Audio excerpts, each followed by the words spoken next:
Madame le secrétaire d'État, Monsieur le conseiller communal, Mesdames et Messieurs, chers amis. Nommer, c'est dévoiler, et dévoiler, c'est agir. C'est par cette citation de Simone de Beauvoir que j'ai envie de débuter cette soirée.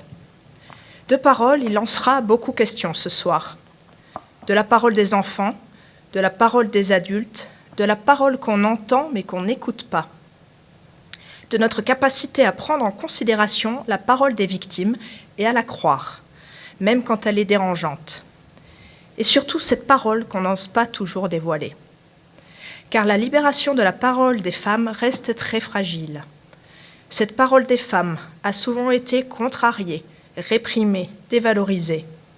Tout comme le corps des femmes sur lequel, depuis des millénaires, certains hommes veulent exercer un contrôle, quand il ne s'agit pas de leur faire subir des violences.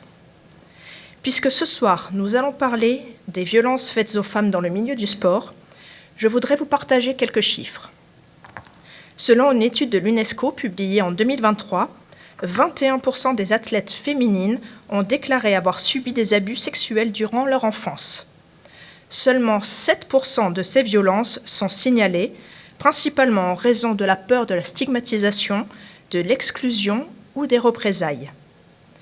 Lors des Jeux olympiques de Tokyo 2020, 87% des messages abusifs sur Twitter étaient adressés à des athlètes féminines. Ces chiffres révèlent que la violence dans le monde du sport, comme dans tous les domaines, prend des formes variées et qu'elle peut entraîner des conséquences graves, tant sur le plan physique que psychologique. Et c'est précisément pour sensibiliser et faire évoluer les mentalités que cette année, le Comité pour la promotion et la protection des droits des femmes a lancé une campagne qui s'intitule « De l'ombre à la lumière ». Nous avons voulu mettre en avant différentes formes de violences invisibles et parfois méconnues. Les violences économiques, les violences sur les femmes en situation de handicap et les violences dans le milieu sportif. À travers un livre digital reprenant le témoignage de professionnels monégasques qui accompagnent les femmes victimes de violences, notre but était de montrer le chemin à accomplir pour sortir des violences et montrer qu'une reconstruction est possible. Ce soir, grâce à nos invités, que je salue et remercie pour leur présence, nous allons pouvoir mettre dans la lumière un sujet trop souvent dans l'ombre. Avant de leur passer la parole, je souhaiterais remercier Françoise Gamère-Dinger qui nous a ouvert une nouvelle fois les portes du Théâtre Princesse Grace. Et un grand merci également aux équipes techniques du théâtre pour leur accueil et la mise en place de cette conférence. Ce soir, nous avons donc la chance d'avoir parmi nous Isabelle de Mongeau, ancienne numéro 2 du tennis français, qui est l'une des premières sportives en France à avoir dénoncé, bien avant MeToo, les violences qu'elle a subies de la part de son entraîneur. Elle est l'inspiratrice du téléfilm dont nous verrons ce soir quelques extraits. Pierre-Emmanuel Luneau d'Aurignac, journaliste et réalisateur de documentaires qui a décrypté les violences dans le monde du sport à travers des enquêtes très poussées. Et puis Nadège Alexic, psychologue à la direction de l'action et de l'aide sociale, qui nous éclairera sur les mécanismes psychologiques des violences. Et enfin, Théo Campana, mon fidèle collaborateur, qui assurera l'animation de cette table ronde. Puisque ce soir, c'est la dernière manifestation organisée par le comité dans le cadre de cette journée, cette semaine même, du 25 novembre, j'en profite pour remercier très chaleureusement le public qui nous suit et qui nous encourage dans nos actions. C'est la plus belle des récompenses pour nous, même si l'on sait que la partie qui va se jouer en plusieurs sets contre les violences faites aux femmes n'est pas encore gagnée. Merci enfin à Bérénice, ma précieuse collaboratrice, qui prépare avec Théo et moi toutes nos actions, et aux appariteurs du ministère d'État qui nous ont aidés tout au long de la semaine. Je vous souhaite une très bonne soirée.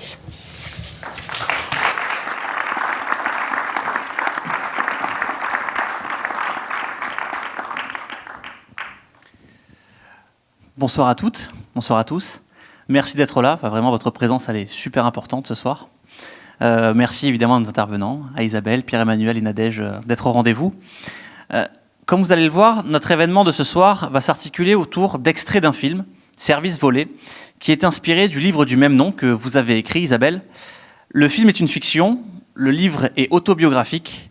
Les deux sont précieux, car ils retracent votre combat contre votre ex-entraîneur, des premières agressions sexuelles à vos 14 ans, jusqu'à sa condamnation. En 2005, vous portez plainte. Votre livre sort en 2007. Et c'est une époque où les violences sexuelles dans le milieu sportif ne sont pas du tout un sujet public.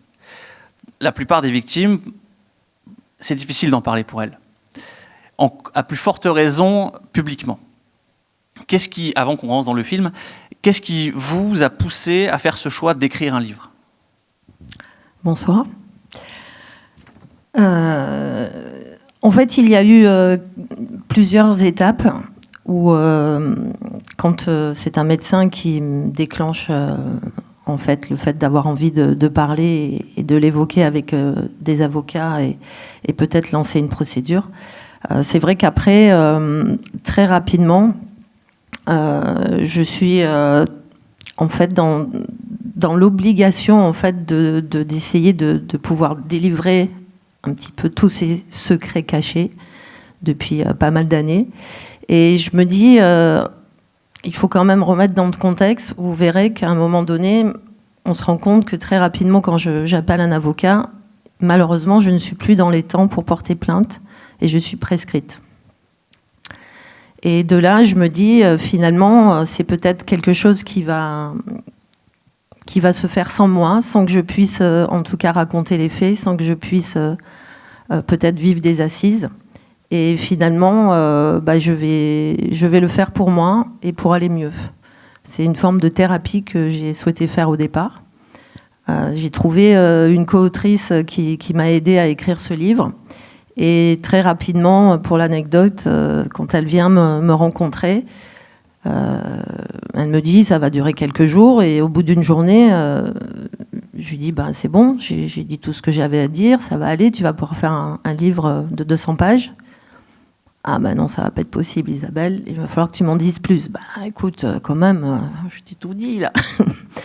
Donc c'est là où on voit la difficulté à un moment donné pour une victime de pouvoir parler, d'exprimer les faits. Et elle m'a proposé quelque chose, de retourner sur tous les lieux et de pouvoir les exprimer en direct, en live. Et à partir de là, c'est décapant. Et je le conseille vivement, en tout cas à des victimes, de pouvoir le faire à un moment donné, déjà pour soi. Et puis, il y a eu cette arrestation quelques mois après, c'est-à-dire que le livre, on a commencé à l'écrire en septembre, et à Noël, je l'avais dans ma boîte mail. Il était terminé. Laurence a fait un super travail. Et à partir de là, on avait essayé de contacter quelques maisons d'édition, et tout le monde nous avait assez tourné le dos, ne comprenant pas pourquoi on voulait parler de ça. Et puis, le 15 février 2007, 2007, il est arrêté dans son club de tennis à Cap-Breton. Et à partir de là, c'est vrai que les maisons d'édition nous rappellent assez vite. Mais c'est pas si facile quand même parce qu'on est en pleine procédure et que beaucoup n'osent pas le faire, n'osent pas y aller franchement. Et je peux vous dire que la veille de sa sortie, on a failli être censuré et ce livre n'aurait peut-être pu ne jamais exister. Donc voilà les multiples combats, mais je considère qu'il a fait la différence puisque le président de la République m'a reçu à l'Élysée très rapidement, quelques jours après, et m'a proposé de m'engager comme conseillère technique auprès de Roselyne Bachelot, et un plan de lutte a essayé de se mettre en place contre les violences sexuelles dans le sport. Voilà. Merci beaucoup. Et du coup, je vous propose qu'on découvre un premier extrait du film pour un peu poser la situation de base.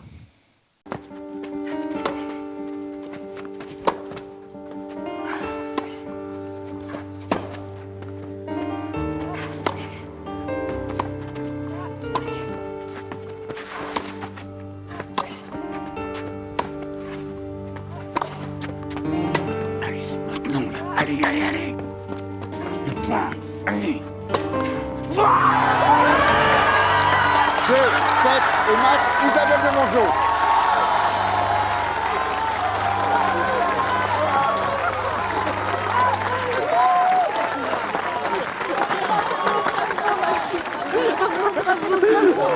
Quel match! T'étais magnifique. Qu'est-ce que je t'avais dit? On va gagner. Et on a gagné. Et c'est pas fini. Si t'es prête à tout donner, on va aller très loin tous les deux. Tu vas voir. Moi, je t'emmène au niveau des plus grandes. Tu vas tenir ta promesse, hein, papa? Ah bah ça, tiens, regarde. Tu vois ça? Regarde. Oh, c'était souvent dit. Ah, bravo chérie, bravo ma poupée, bravo. Isabelle, ce qu'on voit là sur la séquence, c'est du bonheur, c'est un groupe soudé autour d'un objectif commun, votre performance de sportive. Mais ce qu'on ne voit pas, c'est que c'est le début de votre descente aux enfers, dans l'ombre, sans que personne ne le sache, sans que personne ne s'en aperçoive. Est-ce qu'on peut dire qu'à ce moment-là, vous entrez dans une double vie? Alors si ça ne vous dérange pas, je vais un petit peu lire. Pour mes parents et mes amis, je réaliserai mon rêve. Mais si ma vie officielle de jeune championne de tennis, avec ses tournois, ses victoires et ses sacrifices, était fièrement exposée, très vite et dans le secret, elle s'alourdira de la présence d'un inconnu. C'est bien un parfait inconnu qui allait prendre en main ma carrière. Car entre ses mains, mon identité tennistique s'effaçait. Entre ses mains, mon petit corps meurtri ne se révoltait pas. Entre ses mains, je n'étais plus une enfant. Je devenais une joueuse objet, sa joueuse objet. Trahie, mais sidérée, je retournais sur les cours et obéissais à ses exigences, car il fallait s'entraîner, toujours et toujours mieux pour viser haut. Peut-on parler de double vie? Mon cerveau devait tout gérer. Terminer une séance d'entraînement, puis subir un viol. Rentrer chez mes parents silencieux, puis l'entendre, lui, se plaindre de mon comportement. Partir en tournoi le cœur vaillant, puis supporter ses assauts sur un air d'autoroute. C'était ma vie, si bien organisée par mon prédateur que rien ni personne ne pouvait m'en libérer du pire. Peut-on considérer que cacher des faits ignobles, ses souffrances intimes, ses peurs et ses angoisses à ses proches, c'est mener une double vie? J'étais surtout en suradaptation, en permanence. Ma personnalité se modifiait. La petite rebelle se taisait car une situation créée par lui l'exigeait. Il m'avait persuadée que sans lui, je ne serais plus rien qu'une perdante, une erreur de casting, à bannir de son centre d'entraînement. Je subissais ces humiliations et ces violences parce que le lendemain et le jour d'après, des batailles m'attendaient sur un terrain de tennis et plus que tout, je voulais jouer et gagner. J'écrivais des lettres à mes parents pour les rassurer. Régis était content. Régis me faisait travailler mon service. On avait dîné dans un fast-food pour faire des économies. Des mensonges par omission. Il y en avait des tonnes. Oui, j'ai caché comme j'ai pu des pans de ma vie à ceux qui me croyaient heureuse et privilégiée. Je n'avais pas deux vies séparées, deux personnalités qui se répartissaient des tâches et des rôles. Je ne menais pas une double vie. Je n'avais pas un double visage. Je n'étais pas un Decamaré, mais une jeune fille qui s'épuisait à construire sa vie malgré la présence et la puissance d'un prédateur à ses côtés. Voilà. Merci pour ce témoignage. Du coup, un jour, vous allez rentrer dans la lumière et vous allez faire du coup l'annonce à vos proches. On découvre le témoignage. C'est pas facile.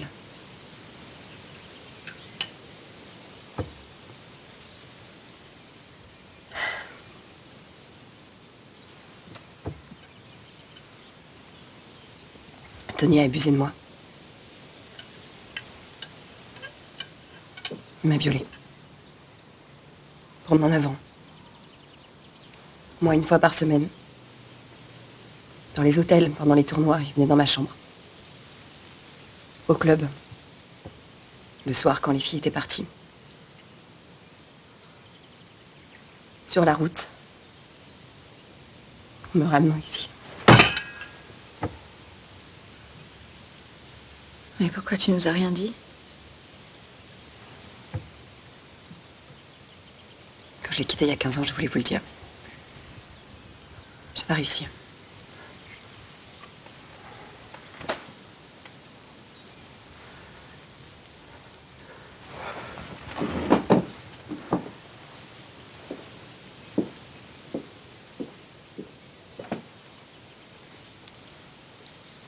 J'étais si heureux que tu reviennes.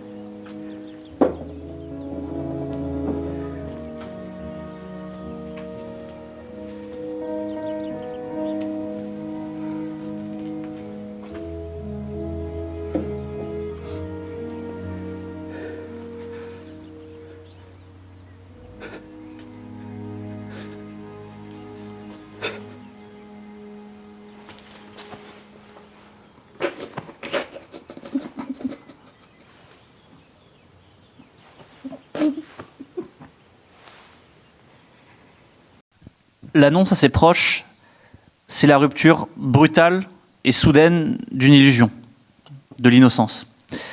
Il n'y a pas de chemin retour. C'est un moment de bascule qui, comme on peut le voir, provoque des réactions très variées, qui sont parfois difficiles à comprendre, et surtout qui peut arriver bien longtemps après les faits. Donc là, je me tourne vers Nadège pour lui demander quels sont les enjeux de cette annonce pour une victime. Alors, bonsoir à toutes et à tous. Bon, il y aurait beaucoup de choses à dire sur cette scène qui est très dense en termes de contenu et en termes d'émotion.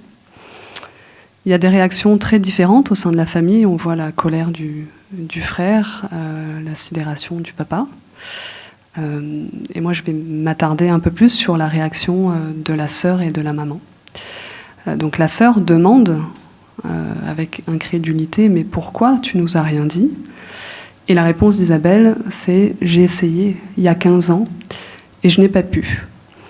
Et ça met en lumière certains enjeux qui se posent auprès des personnes victimes de violences. Des enjeux bien identifiés, comme par exemple des biais cognitifs.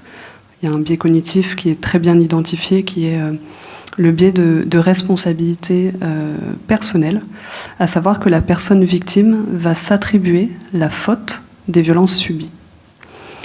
Il y a aussi beaucoup de sentiments qui se mélangent, vous me corrigerez Isabelle, beaucoup d'impuissance ressentie durant toutes ces années, beaucoup de honte et de culpabilité d'être restée silencieuse, la peur quasi viscérale de ne pas être crue, d'être rejetée, et de devoir affronter le regard de l'autre. Et niveau regard, dans cet extrait, on peut s'attarder sur le regard de la maman. Il est dur, ce regard. Il peut être perçu comme culpabilisant. Et il y a cette réponse cinglante par rapport au papa qui se lève de table. Il était si heureux de te revoir. Donc cette réponse, elle est en décalage total avec l'annonce qui est faite, avec la lourdeur des faits. Cette maman est dans le déni. Et cette réponse nous semble totalement désadaptée par rapport à cette annonce très, très grave. Donc il y a une absence vraiment de prise en compte du vécu de la personne victime. Et on sait que lorsque l'entourage invalide l'annonce de la personne victime, il peut y avoir un second traumatisme qui peut être aussi violent que le premier. En tout cas, j'ai le temps ou pas ? Tout à fait. Dans la réalité, dans la vraie histoire, parce que c'est quand même une fiction, quand je décide de quitter ce centre d'entraînement, j'ai pas encore réalisé tout ce que j'ai réellement subi. Et c'est vrai que quand j'annonce à mes parents après Wimbledon que je veux quitter la structure, ils ne comprennent pas, mais parce que aussi je suis incapable de nommer le mot viol. Et je leur dis, il m'a fait quelque chose de pas bien. Donc forcément, à ce moment-là, personne ne comprend trop. Je dirais que mon beau-frère est assez violent, on dit je vais aller lui casser la gueule. Et moi je lui dis non, ça vaut pas que tu lui casses la gueule. Donc en fait, voilà, je suis encore très loin de réaliser qu'est-ce que j'ai pu subir. J'ai absolument pas fait à ce moment-là le départ de ces viols. Je suis pas remontée à mes débuts et j'ai même pas pris conscience que ça fait déjà 9 ans que je suis violée.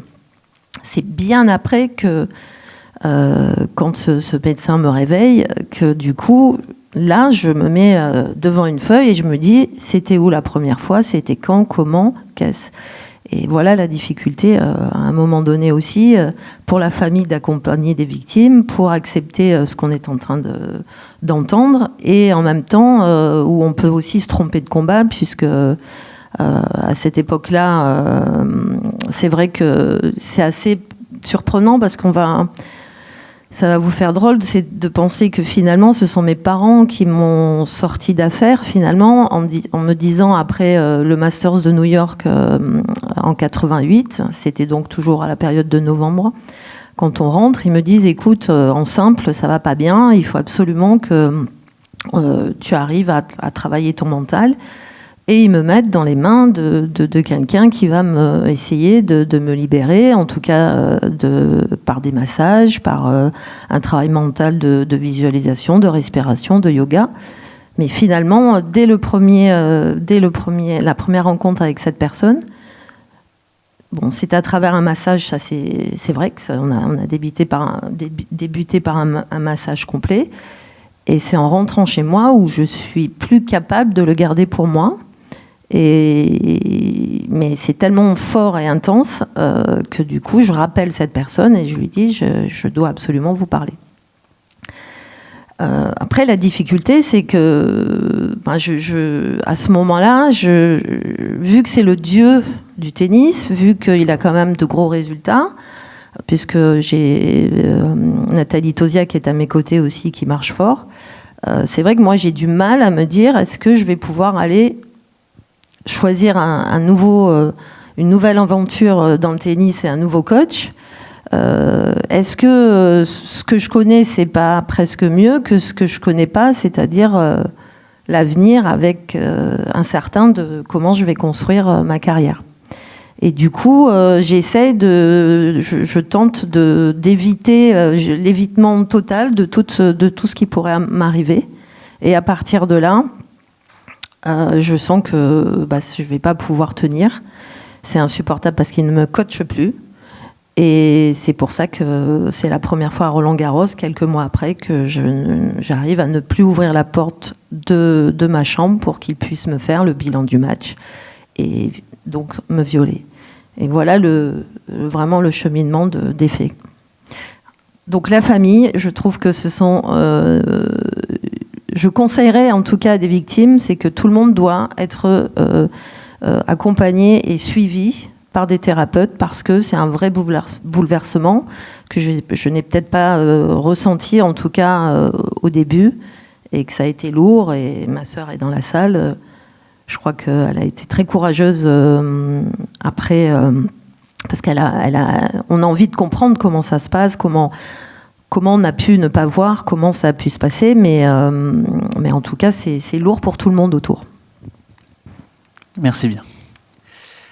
Ce qu'on va voir justement, c'est qu'il y a une ambiance générale autour de ces agressions, et c'est ce que va nous montrer le prochain extrait.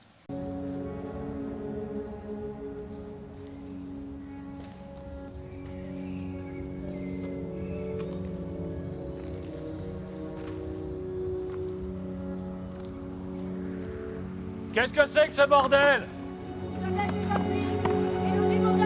C'est n'importe quoi. Si vous continuez comme ça, vous n'arriverez à rien. Bande de nuls. La Travolta, tu te crois où, là, au Festival de Cannes? Qu'est-ce que t'as foutu, toi? J'avais oublié mes lunettes au ski. T'as fait du ski? C'était une surprise de mon frère pour mon anniversaire. J'en ai rien à foutre de ton frère ou de ton anniversaire. Quand on veut devenir une championne, on fait pas n'importe quoi avec ses yeux et ses bras. C'est précieux. Alors tu veux faire du ski? Va faire du ski. Mais tu refous plus les pieds ici, t'as compris? Tu dégages! Je veux plus te voir! Delphine, Muriel, Agnès, serrez de revers et que ça saute! Donc on voit que la violence est déjà dans les mots, dans l'attitude générale à l'égard des sportives. Et puis on voit surtout que l'entraîneur dénigre des désirs qui sont légitimes pour un enfant, Aller au ski, c'est un plaisir simple et sain. Pierre-Emmanuel, ce sera à vous de répondre. Est-ce que ce sont des comportements que vous avez régulièrement retrouvés dans le cadre de vos enquêtes? Est-ce que cette violence verbale, ça fait partie du processus d'emprise? Alors, il y a des stratégies différentes, mais il y a quand même beaucoup de points communs.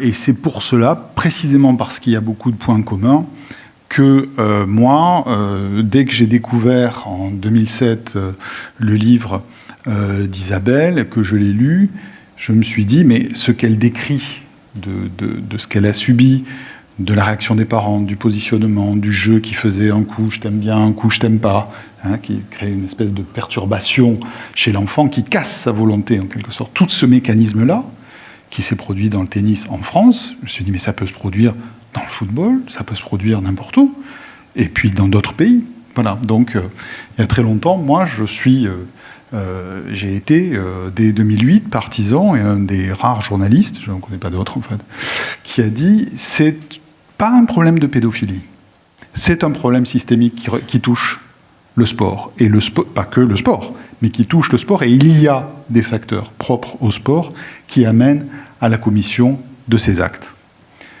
Ce qui me rend pas, comment dire, toujours très agréable à entendre par beaucoup d'intervenants, et donc je vous félicite par la même occasion de me faire venir ici. Voilà, on parlait des chiffres, ils ont été rappelés tout à l'heure, 1 sur 4, un enfant sur 7, pardon. C'est une étude de 2015.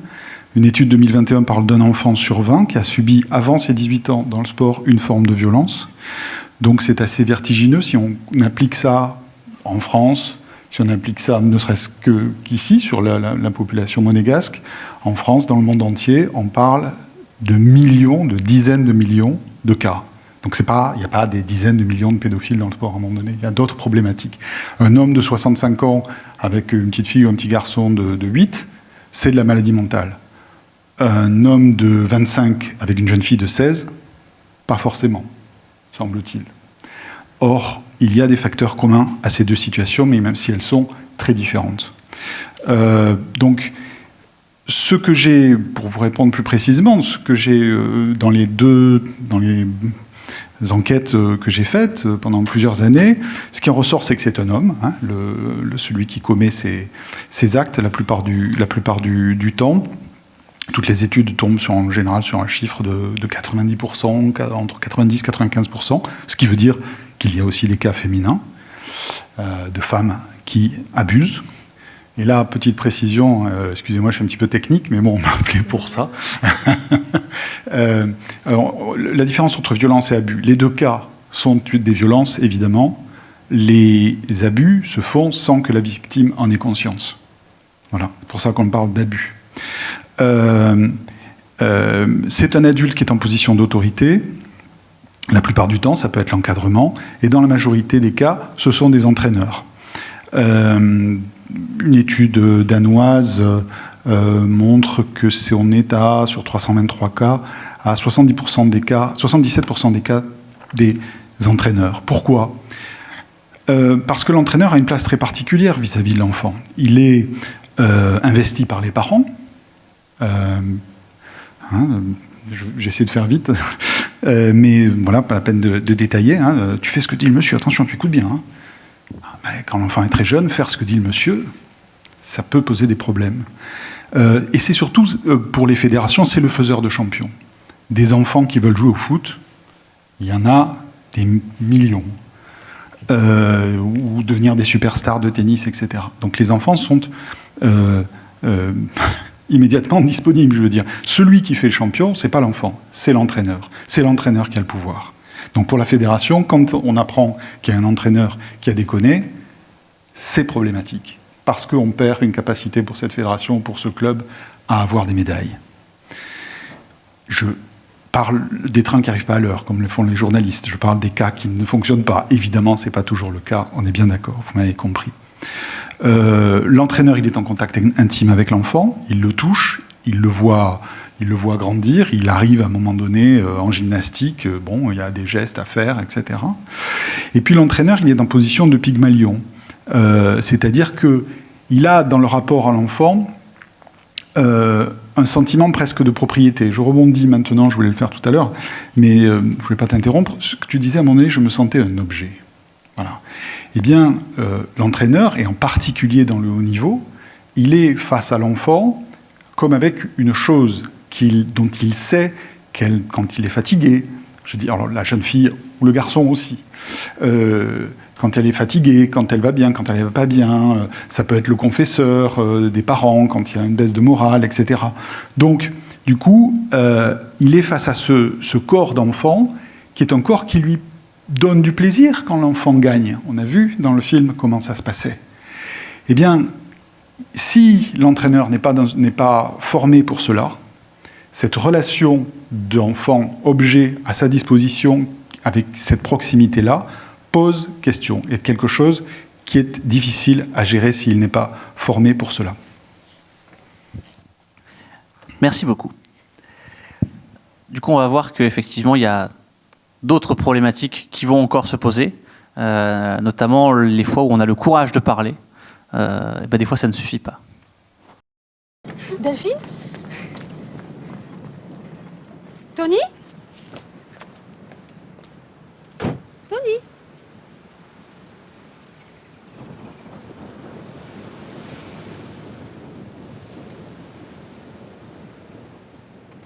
Alors demain, c'est sûr, on va peut-être atteindre les 36, mais il faut qu'elle vienne s'entraîner, d'accord?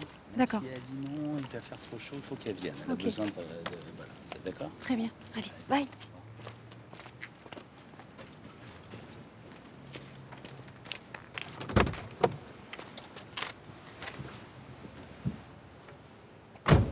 Qu'est-ce que t'as encore à faire la tête? Ça fait 3 ans que tu nous tannes pour venir ici, maintenant tu veux arrêter? C'est à cause de Tony. Évidemment. C'est toujours la faute du prof. Il me fait des trucs. C'est tout ce que t'as trouvé pour te rendre intéressante? Après, j'ai enchaîné boulimie, anorexie. À 18 ans, j'ai fait une crise cardiaque. Ça va mieux. Un peu. Ça fait pas longtemps. J'ai rencontré quelqu'un. On va se marier. Alors je veux pas replonger dans tout ça. Il nous a détruites. C'est pour ça qu'il faut le dénoncer. Qu'est-ce que ça va changer? Mais tout, je t'assure. Déjà pour nous, parce que ce sera plus un secret honteux. Et pour les autres filles, surtout. Il entraîne toujours, Delphine. Je peux pas. T'étais tellement forte. J'aurais jamais cru.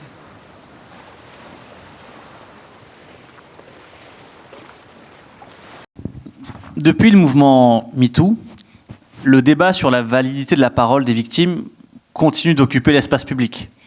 Alors, bien évidemment, aujourd'hui, on sait qu'il faut croire les victimes, même si on a toujours cette petite musique en fond qui nous dit que, attention, ça peut être instrumentalisé. Là, on parle d'adultes qui ont, du coup, on va dire, toute leur capacité de débat. Mais quand il s'agit d'enfants, la situation est complètement différente. Et donc c'est pour ça que je me tourne vers Nadège pour lui demander comment est-ce qu'on doit accueillir la parole des enfants qui viendraient à parler de situations d'agression sexuelle.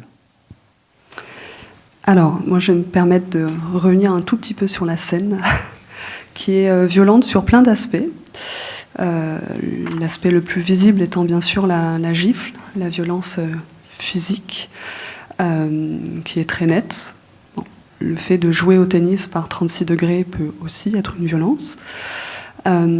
Et juste derrière, il y a la violence de l'absence d'écoute totale de cette maman, du rejet de cette maman vis-à-vis de l'aveu de sa fille.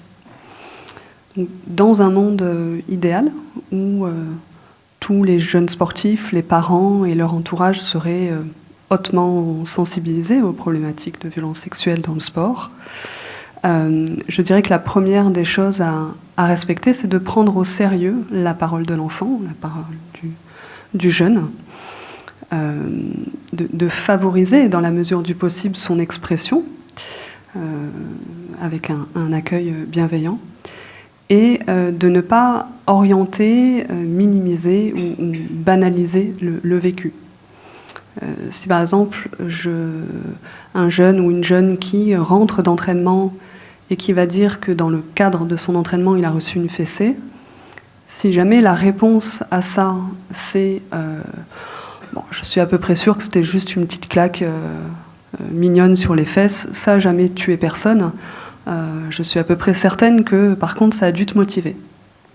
Bon, ce type de réponse, effectivement, c'est pas la plus adaptée, puisque on va fermer le dialogue, on va orienter, minimiser et banaliser, c'est pas ce qu'on souhaite, et on va laisser surtout l'enfant ou le jeune seul avec son propre vécu, qui ne va pas être pris en compte.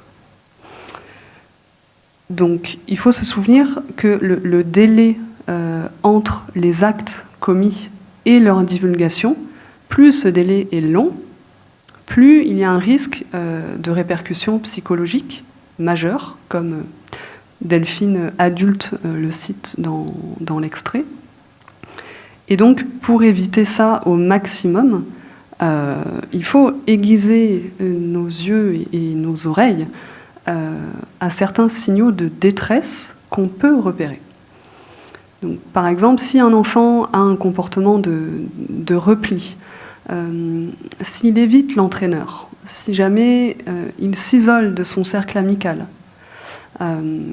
si jamais il a une perte de confiance, une perte d'intérêt dans les choses qu'il aime habituellement, ou encore des troubles du sommeil, des troubles du comportement alimentaire, troubles de l'attention, enfin il y a plein de choses qui peuvent se repérer. Ce sont autant de signaux qui doivent appeler à notre vigilance. Et j'aimerais aussi rebondir sur la phrase que dit Delphine adulte.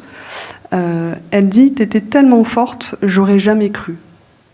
Et je trouve que ça en dit long sur les idées reçues qu'on peut avoir sur les personnes victimes de violences, puisque avoir un fort caractère, avoir un caractère qu'on dit fort, ne préserve pas d'être une victime.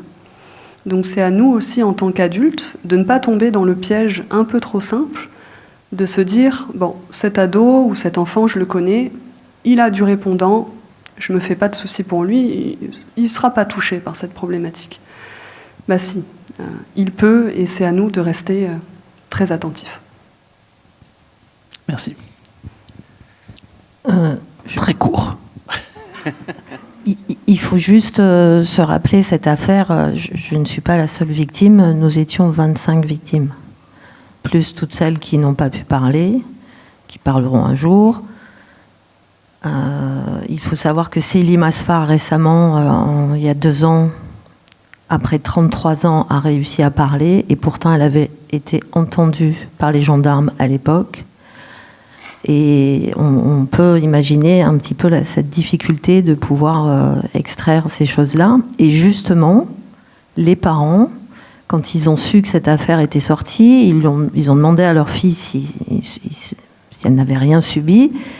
Et la maman était très fière de dire « Ma fille, elle a été forte, suffisamment forte pour s'opposer à lui. » Et finalement, il y a quelque temps, elle a appris que ce n'était pas du tout le cas. Et que voilà, donc... C'est un vrai raz-de-marée, en fait. Mais justement, on va parler du fait de ne pas être seul, de découvrir qu'il peut y avoir d'autres victimes. Et pour ça, on va lancer le prochain extrait.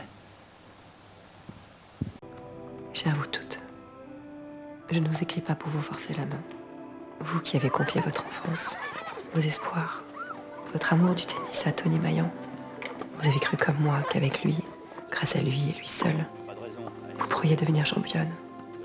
Sa championne. Ce qu'il faisait. Vous avez cru comme moi qu'il ne le faisait qu'à vous. Vous aviez mal. Vous aviez honte. Mais vous disiez que c'était pour vous. Parce que vous étiez unique. Et qu'il ne fallait rien dire, alors vous n'avez rien dit. Et moi non plus. Parfois on se dit que c'est de notre faute. On voulait tellement lui plaire. Qu'il nous distingue. Mais non, ce n'est pas de notre faute. Il n'avait pas le droit. On était des enfants. On était sous emprise. Donc voilà, un jour vous découvrez que vous n'êtes pas seul. qu'en réalité d'autres femmes ont vécu la même chose que vous. Comment est-ce qu'aujourd'hui vous qualifiez ce lien qui s'est tissé avec ces femmes et comment vous expliquez le rôle qu'il a joué dans votre combat? Alors là, j'ai écrit. Je ne peux pas faire autrement. Loin de moi, elles ont grandi, puis sont devenues des femmes, des épouses, des mères. Chacune dans son silence, voilà le début de notre histoire commune.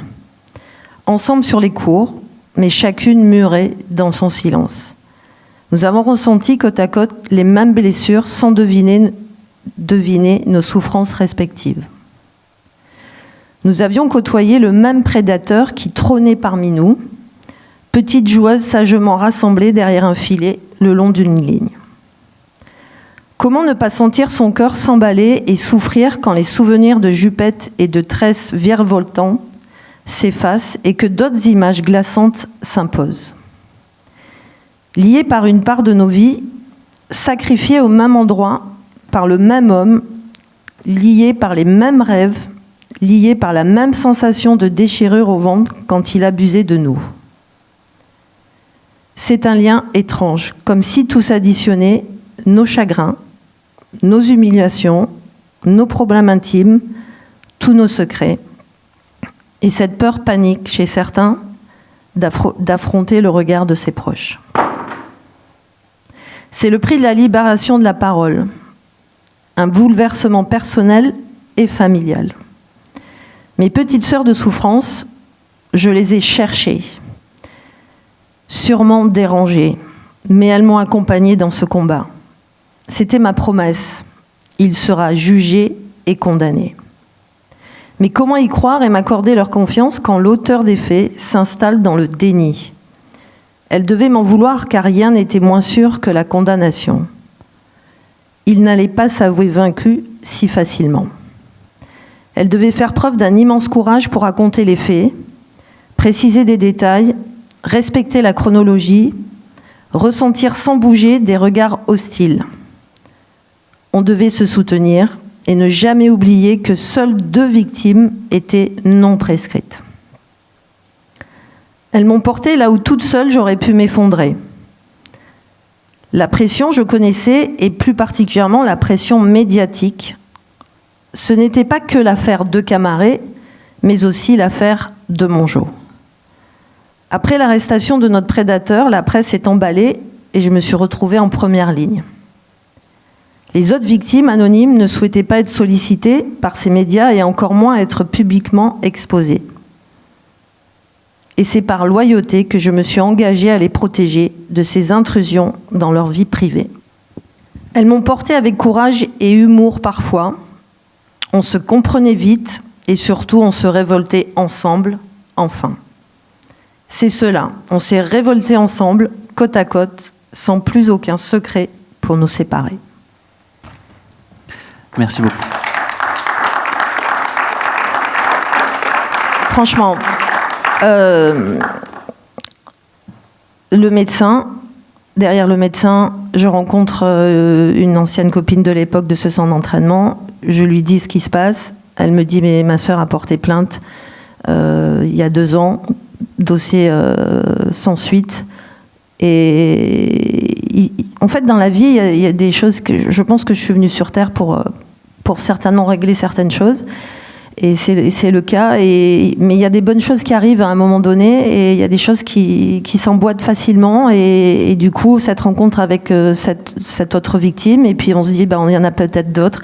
Et puis après, moi, je reprends mon téléphone. C'est là où je me réinstalle dans le sud à Saint-Tropez, où j'ai le temps de m'en occuper. Et puis... il y a celles qui peuvent parler, il y a celles qui ne peuvent pas parler, il y a celles qui n'ont pas parlé à leur famille, mais qui ont bien été abusées. Donc ça a été un vrai combat de réunir tout cela. Et j'avoue, après, la procédure a quand même duré 9 ans. Merci beaucoup. Donc, comme vous le dites, on n'est pas seul dans ce combat. Et donc, pour le découvrir, je vous invite à découvrir le prochain extrait.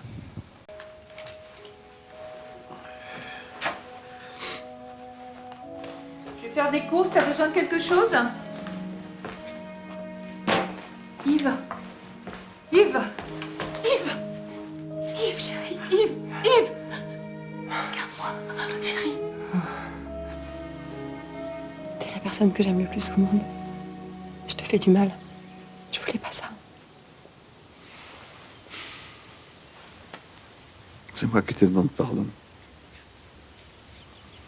C'était ma fierté, mon petit prodige.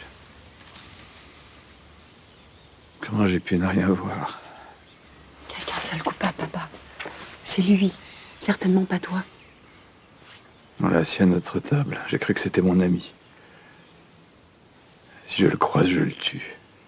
Pour finir en prison à sa place? Je veux pas qu'il disparaisse. Ce serait trop facile. Je veux qu'on puisse toutes le regarder en face dans un tribunal et qu'il soit condamné. Tu m'as tellement manqué. Toutes ces années sans toi. Quel temps perdu.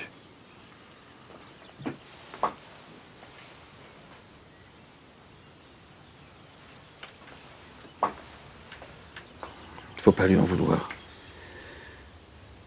Elle sait pas le dire, mais elle aussi, elle est dévastée.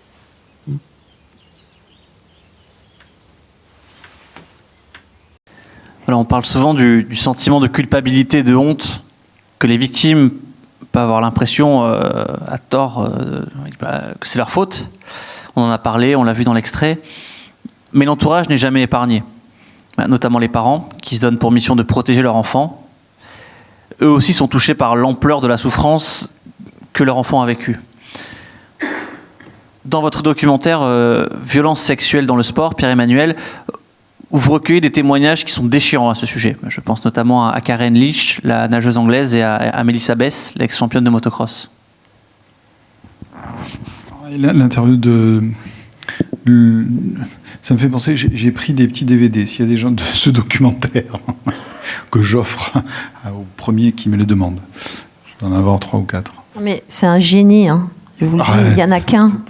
Non, mais c'est celui qui a pris à bras le corps cette thématique, vraiment. Non, mais c'est mon pote, mais c'est surtout qu'il a été assez incroyable et c'est un des meilleurs. Non. Merci. Je ne suis pas son pote, je peux vous dire que le documentaire est très bien. Voilà. Oui, bon, donc c'était une interview abominable. C'est une des pires que j'ai faites. L'autre était, je viens de réaliser maintenant, l'autre était au moment du sujet premier reportage pour Envoyé spécial en 2008. Aussi. Bon, bref. Donc, qu'est-ce qui s'est passé ? Plus d'informations. Qu'est-ce qui s'est passé avec Karen Leach ? C'est une dame qui a 36 ans, après une vie qui a été abusée par son entraîneur en natation. Elle était irlandaise. Quand elle est rentrée chez elle, alors qu'elle allait de petits boulots en cure de désintoxication, un petit boulot en cure de désintoxication, tout en s'occupant de son fils autiste, elle est rentrée chez elle un week-end, à 36 ans, je crois.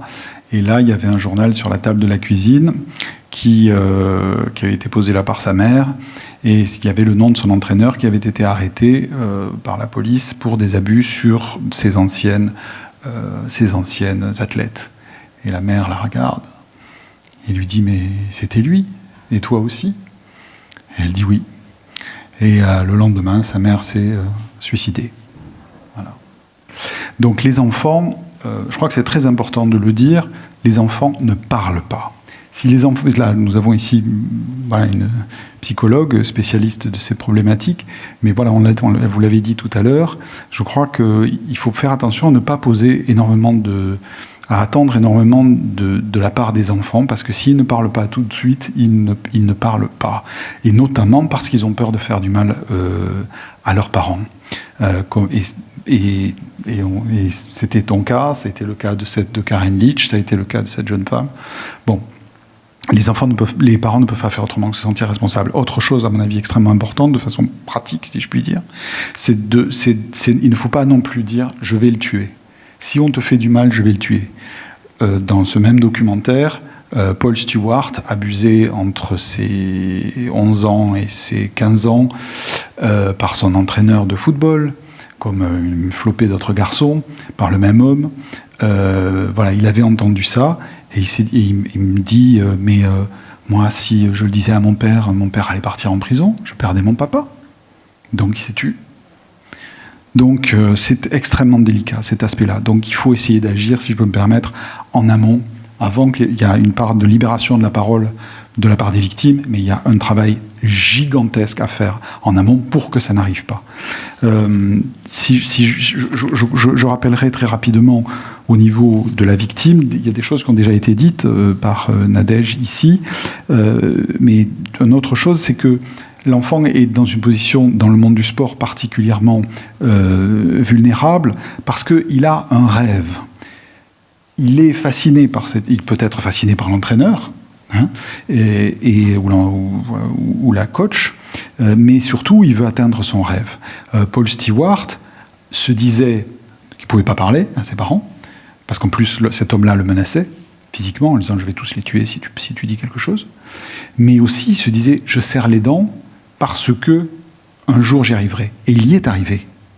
Il y est arrivé, il a marqué le but de la victoire à la finale du championnat d'Angleterre. Il a serré la main de Lady Di à Twickenham. Eh bien, malgré ça, sa vie a été brisée. Voilà. Et il me disait qu'il aurait dû parler. Il ne pouvait pas. Et son rêve, et le propre rêve, et ça c'est spécifique, peut-être pas que au sport, mais enfin au sport en particulier, voilà, ça peut être une prison. Et ça l'est d'autant plus, et ça explique le fait que dans les études qui essaient de quantifier le nombre de cas, le nombre de victimes passe presque à 1 sur 3, dans l'étude de Vertomen en 2015, d'athlètes qui ont subi des violences sexuelles dans le haut niveau. Parce que plus le temps passe, plus l'enjeu est grand, plus on a à perdre. Isabelle le disait tout à l'heure aussi, elle disait « mais si je parle, je perds mon entraîneur qui va m'entraîner à la place, je perds ma carrière ». Bon, il faut que vous compreniez aussi que cet aspect-là que je viens de décrire se conjugue de façon sinistre, si l'on peut dire, avec le silence et le temps qui passe, dont parlait Nadège tout à l'heure, quand elle disait « plus on attend, plus il est difficile de parler ». Parce que la victime sait, a peur de ne pas être crue, etc., mais la victime sait qu'à un moment donné, on va lui dire « mais pourquoi tu n'as pas parlé avant ?» Donc, si elle ne parle pas de suite, elle va attendre, et ça devient 1 an, c'est une éternité, mais alors 10 ans. Bon. Et puis, il y a cet aspect dont on parlait tout à l'heure, j'en termine, il y a cet aspect dont on parlait tout à l'heure qui est tout à fait glaçant, c'est dans le phénomène d'emprise, qu'on n'a pas le temps, non, on n'a pas le temps, de le décrire, parce qu'il a été étudié en tant que tel. Vous savez, c'est cette parabole, je crois que c'est une parabole chinoise, du paysan qui veut voler la brouette qui est dans le champ de son voisin. Eh bien, tous les jours, il la déplace d'1 centimètre. Eh bien, au bout d'1 mois ou 6 mois, eh bien, la brouette est dans son champ et son voisin n'a jamais rien remarqué. Dans les phénomènes d'emprise que j'ai constatés et dont j'ai recueilli les récits, on a, et ça vient encore se conjuguer, c'est ça dont j'aimerais vous faire partager ce soir, c'est que ça vient se conjuguer avec le fait que l'entraîneur va parfois commencer par des petits gestes totalement anodins. Il y a des cas de viol avec une grande violence, avec le couteau sous la gorge, mais c'est relativement rare dans ce que j'ai constaté, dans les études que je connais. Mais ce sont des petits gestes anodins. Et les petits gestes anodins, un petit peu comme pour la brouette, vont devenir de moins en moins anodins. Mais un petit geste comme ça sur le bord du genou, au début, ce n'est rien. Et quand ça arrive jusqu'à des viols, avec pénétration, pour appeler un chat, eh bien, quand ce processus peut durer pendant 2 mois, 3 mois, 6 mois, si la victime dit quelque chose à un temps X de cette progression, l'abuseur va regarder la victime et lui dire « mais tu n'as rien dit la semaine dernière.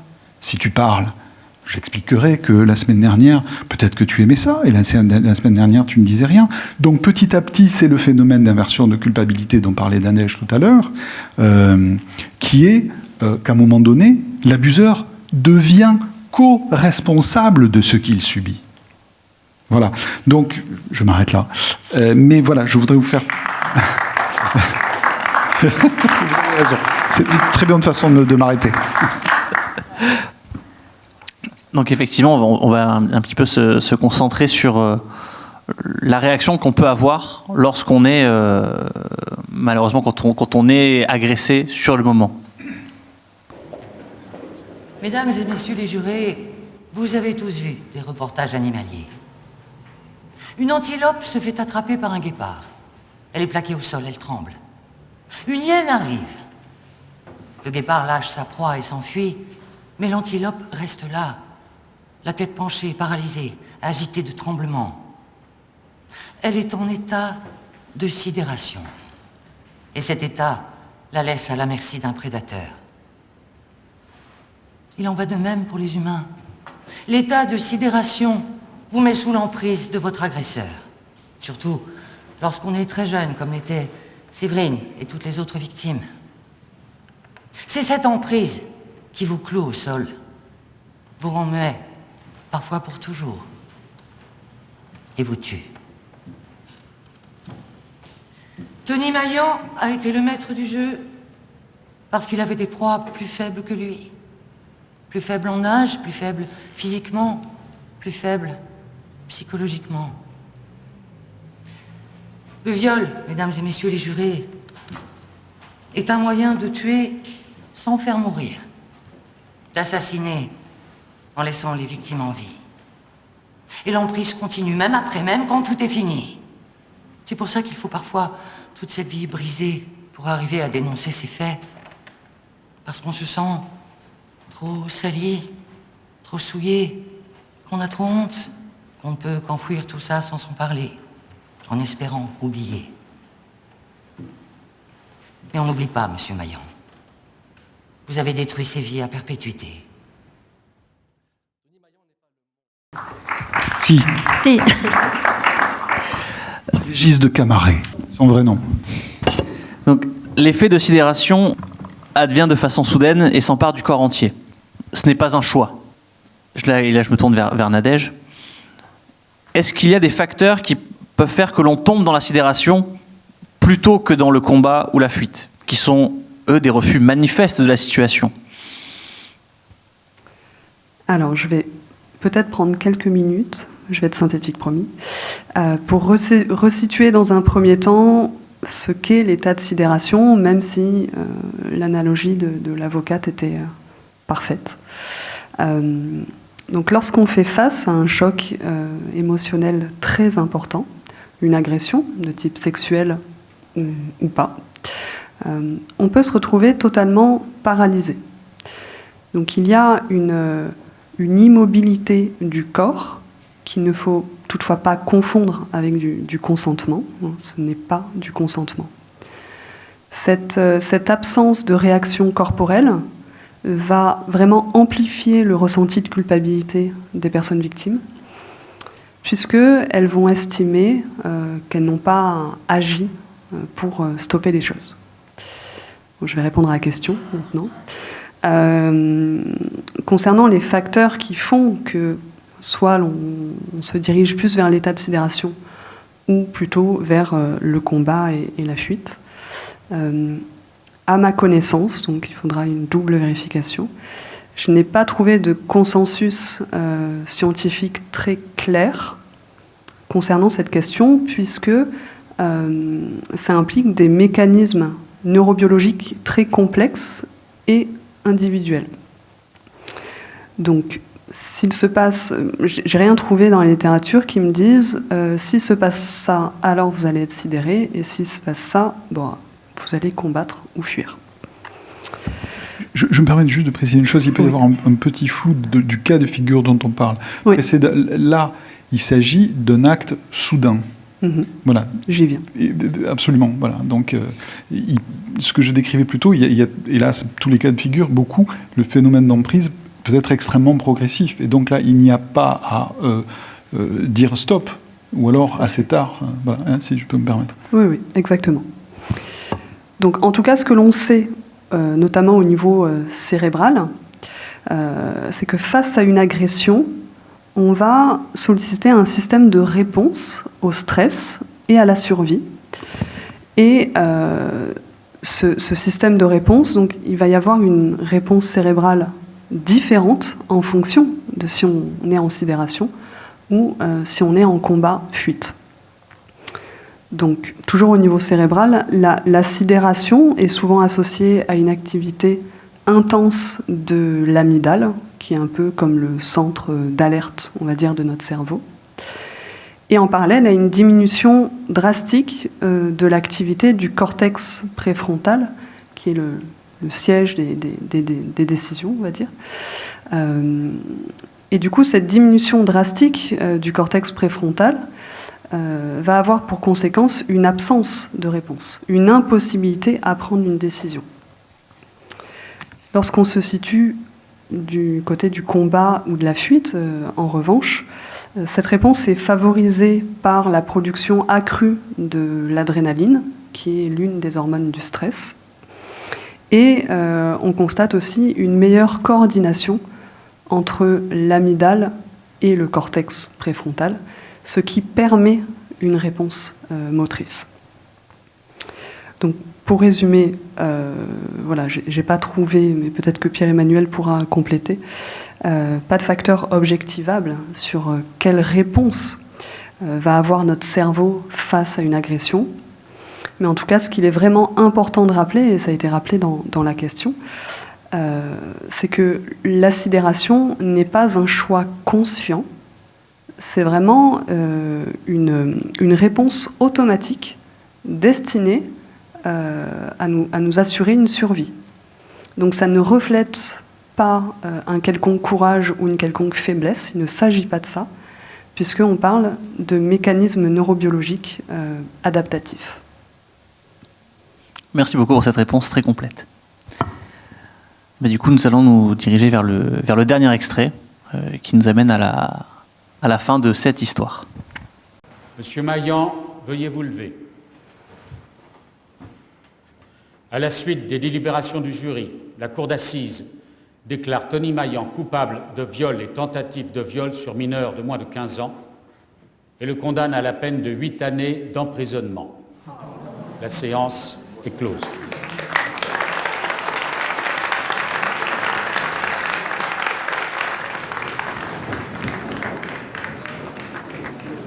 Bravo les filles.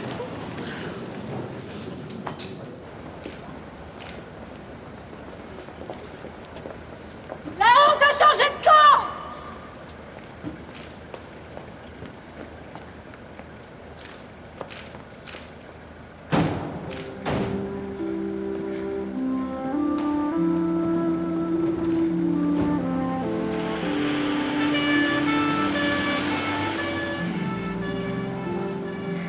Que ça, c'est vrai, on l'a vu, ça. On l'a vu pour de vrai. Vraiment. Et c'était pas... on l'avait pas prévu du tout. Donc ça, c'est encore mieux. Voilà. Isabelle, donc, Régis de Camaret, Tony Maillan dans le film, celui que dans votre livre vous appelez l'autre, sera condamné en 2012, puis en 2014, après avoir fait appel.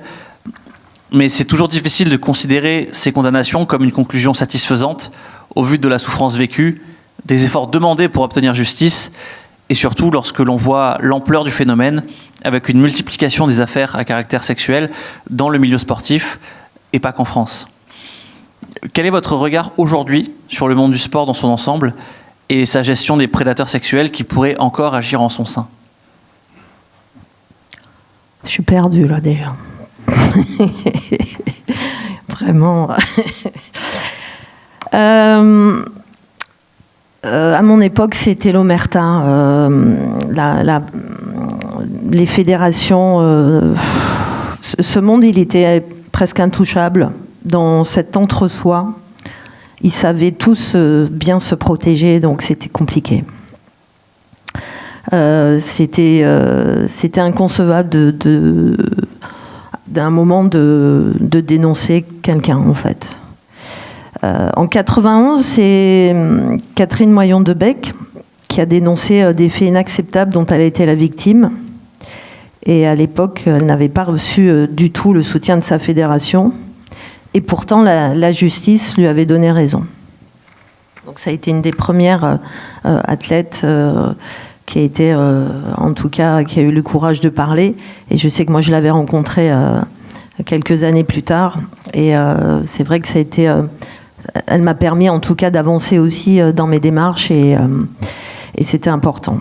Et puis en 2020, il s'est passé, c'est que j'apprends que Sarah Abitbol a subi les mêmes violences dans le monde du patinage. Et la grosse différence, à travers un livre, hein, toujours, et la grosse différence, je dirais, entre notre époque et celle d'aujourd'hui, c'est que tout de suite, on la croit. Voilà. Et ça, c'est vrai que de porter pendant des années... Enfin, moi, j'ai porté énormément... C'était très dur de voir les gens qui baissaient les yeux, de voir les gens qui ne sont pas spécialement derrière les victimes, hein, qui se posent la question, on attend que la procédure se fasse, on attend le verdict final avant de savoir si, par hasard... voilà. Et ça, c'est très très dur à vivre, et je pense que la différence aujourd'hui, c'est que quand même, ça a changé dans les mentalités et qu'on croit plus les victimes qu'avant. Qu'est-ce qui se passe à ce moment-là en 2020 ? Donc nous avons une ministre, Roxana Maracineanu, qui est donc une ancienne athlète dans la natation, grande championne, convoque les fédérations et les met au pied du mur, en leur disant voilà, maintenant il faut faire de la prévention et il faut absolument que maintenant, quand vous avez des victimes qui se manifestent, il faut qu'on les soutienne. C'est vrai que pour ma part, je n'ai pas eu, en tout cas la fédération à cette époque-là ne s'était pas portée partie civile. J'avoue que ça a changé depuis, puisque en même temps que Sarah Abitbol, nous avions une grosse affaire de nouveau dans le tennis avec Angélique Cauchy. Vous avez dû en entendre parler récemment, parce qu'elle a fait elle vient de sortir son livre. Et c'est vrai que c'était à peu près la même période. Et moi, j'étais contente que la fédération arrive à un moment donné à apporter son soutien aux victimes. Et c'est une grosse différence en fait. Quand vous passez plusieurs années et 20, 30 ans à ce qu'on ne vous croit pas, et tout ça c'est long, et la réparation du coup elle est un peu plus longue aussi. Mais je vous rassure, je vais quand même mieux. Je ne peux pas oublier tout ce qui s'est passé, mais je vais quand même vers le mieux et je fais avec en fait.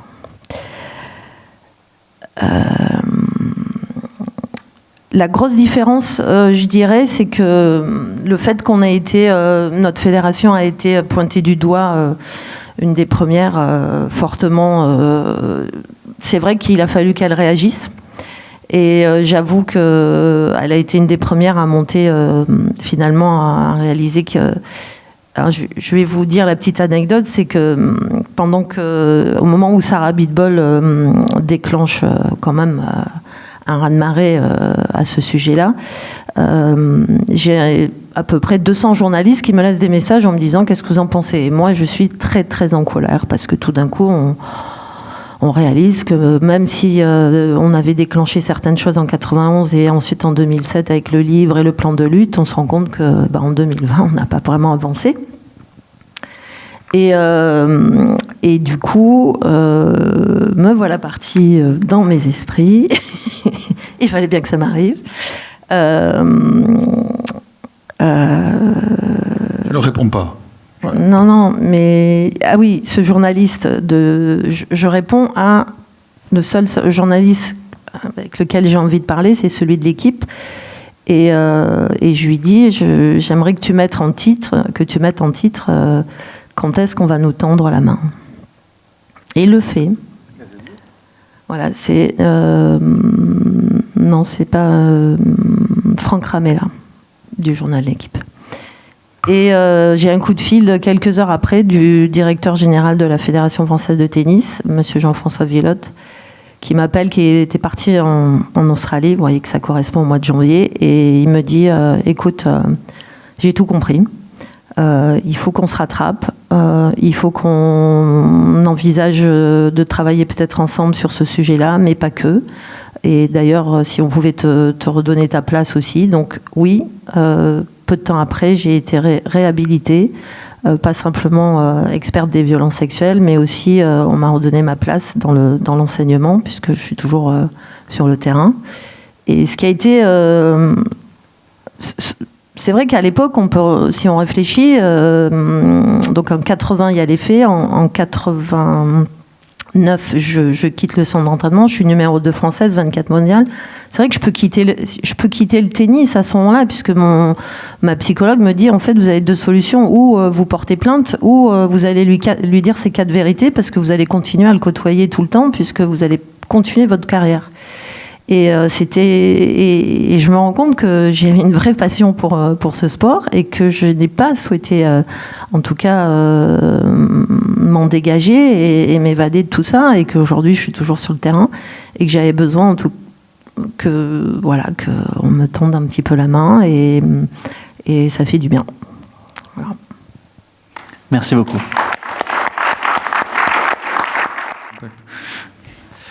Voilà. Merci à tous pour votre présence, pour vos questions. On va laisser le mot de la conclusion à Isabelle, qui a un petit texte à vous lire pour clôturer cette soirée. En France, il ne se passe pas une semaine sans qu'une affaire de violence sexuelle dans le sport soit évoquée dans les médias.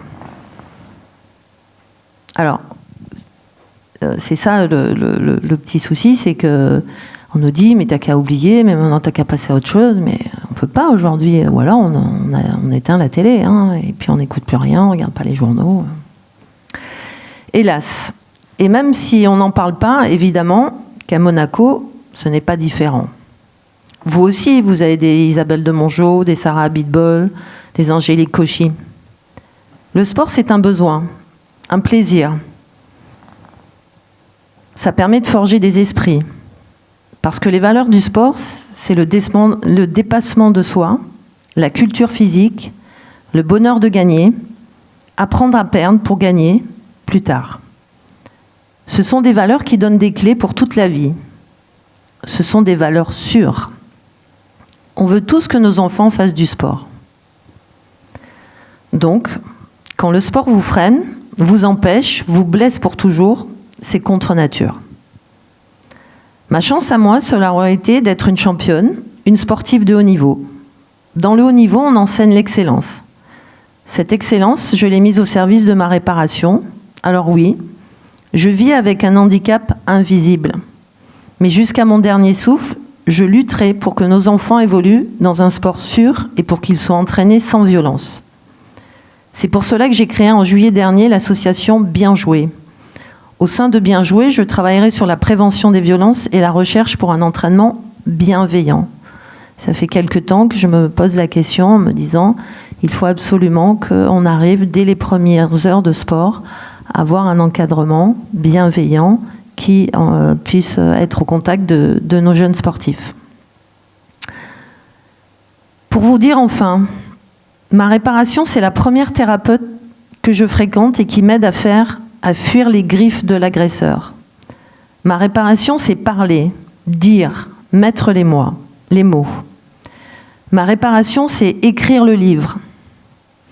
Ma réparation, c'est quand j'aide à ce que l'on retrouve 25 autres femmes victimes du même entraîneur pédocriminel. Ma réparation, c'est aussi une épreuve très difficile, celle de la procédure. Ma réparation, c'est quand on arrive à faire condamner l'agresseur. Ma réparation, c'est quand au lendemain de la diffusion du téléfilm de Jérôme Foulon, inspiré de mon livre sur TF1, dans mon village, les gens se mettent à me parler plutôt que de me fuir. Ma réparation, c'est quand je ressens que Gilles Moreton considère comme évident de me réintégrer dans la famille en 2022, 30 ans après mon premier mot sur la question au président de l'époque. C'est le président de la FFT. Donc Gilles Moreton, président de la FFT. Ma réparation, c'est des jours comme aujourd'hui où je suis en face de vous, où je me sens utile parce qu'en partageant mon expérience, peut-être que j'aide une personne, même si c'est qu'une seule. Ma réparation, notre réparation, c'est parler, se faire accompagner et faire ou construire. Je tiens à remercier Céline Cota-Larda, déléguée interministérielle pour la promotion des droits des femmes et son équipe. Merci à vous. Je tiens à remercier aussi le prince Albert et son gouvernement d'avoir créé le Comité des droits des femmes, une structure interministérielle. Je remercie la vie, qui aujourd'hui me montre un chemin très différent de celui que j'avais imaginé et pour lequel j'ai travaillé si dur, mais qui me guide vers le mieux chaque jour. Et puis je remercie mon équipe, ma famille et ma fille qui est mon soleil. Merci.